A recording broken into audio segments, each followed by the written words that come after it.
seen that voting may not be rational, right? We may not get enough benefit to justify the cost. But we can also look at low-ish voter turnout in terms of demographics and think about how history might matter for who votes. And we see that barriers to voting disproportionately affect certain groups. College students, for example, and other young people may not have a stable residence, right? If you're living in the dorms, where are you going to register to vote? Your dorm or your home?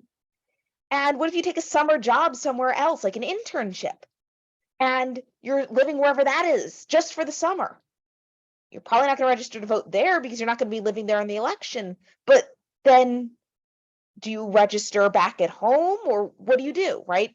If you move around a lot, maybe for work, maybe you're a nurse who takes 3 to 6 month contracts at different places. Do you re-register every time you move?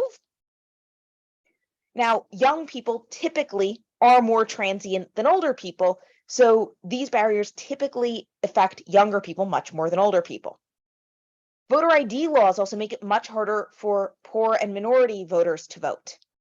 Voter ID laws, while they are not explicitly about race, oftentimes are about demobilizing certain racial demographics. And even though, again, most politicians would say, no, it's just about preventing voter fraud, there are some who've even said the quiet bits out loud and basically said this was to disenfranchise Black and other minority voters because they are much less likely to have the right ID. And of course, history really matters here because demographic groups that historically faced high barriers are still less likely to vote. So think about our discussion of African Americans after the Civil War and how they were routinely prevented from voting, even though technically they did have the right to vote. Well, a lot of people will vote because it's their civic duty, right? That was that cost benefit. That might be one of the benefits. They feel it's their civic duty, so they want to fulfill that. Well, why do you feel it's your civic duty? Maybe you've come to my class and you've been told it's your civic duty to, hold your agents accountable and prevent agency loss. Or maybe every time your parents went and voted, they took you with them, right? And maybe you got that like future voter sticker and you're like, I'm going to vote one day. Well, if your parents couldn't vote because they were routinely excluded from being able to vote, you might not have been taught as a child, this is an important civic duty and you should do it every time it comes around, right? So history can really matter for who is going to vote now. And we can think about other demographic groups that may vote more or less often because of sort of stakes they have in the election, right? One of the cost benefit analysis things I said was a benefit is maybe you benefit from the policies. Well, we can think about that in demographic terms. Older people are more likely to vote than younger people. Younger people are more transient, as we've just said, which raises the barriers to voting. But also, older people are more likely to own property, which not only lowers the barriers because they're not moving around as much, but makes them much more invested, literally, in the neighborhood, in their community, and in the policies about like land use and property taxes. More highly educated people are more likely to vote than the less educated. Why? Oh, partly because classes like this teach you that it's important to vote. But partially, it just reduces your information costs, right? You don't have to learn quite as much about voting and about maybe your beliefs and stuff because you've spent the time in school learning about these things already. White people vote more often than minorities. That often has to do with those historic barriers and some current ones. Wealthy people are more likely to vote than poor people, partially because of barriers like poorer people are more likely to be transient and more likely to not own their own homes.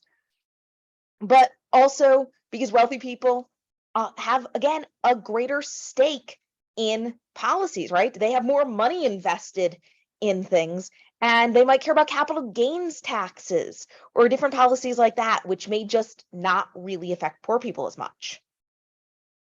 Stronger partisans vote more than weak partisans, right? If you're like, I'm a Democrat or I'm a Republican, you're probably more likely to bother to go and vote, then if you're like, yeah, I don't know, I guess I'm sort of a Democrat, or yeah, sure, I'm a Republican, right? And certainly if you are an independent, you may be less motivated to vote because if nothing else, it really raises those information costs because now you can't just use party cues.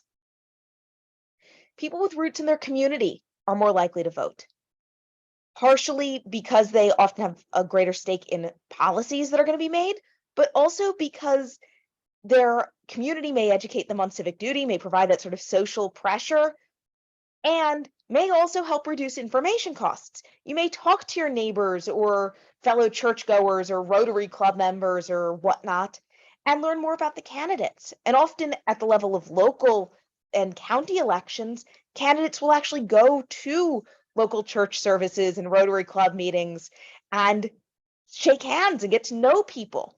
And that reduces those information costs for you. So we know, remember when we talked about media, I said maybe these roots have weakened, maybe people are bowling alone, to use Robert Putnam's phrase. This may be true, but for the most part, we still see that people with roots in their communities do vote more than people without these roots, even if the roots are weakening a little. Now, these effects have an add-on sort of effect um, in that they interact with each other. So younger people of any race are less likely to vote than older people of any race. But if we look then at the effect of race and age, we can see that voter turnout is for white voters under the age of 30. In 2020, the average voter turnout, the just total turnout for every voter, was about 2/3. Here, it's just about 3/5. It's about 5% lower.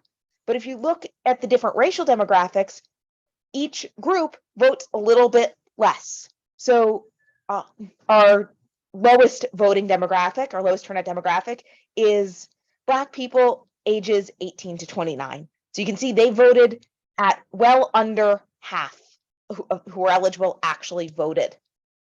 And so you can see that these effects interact with each other. So they hold true.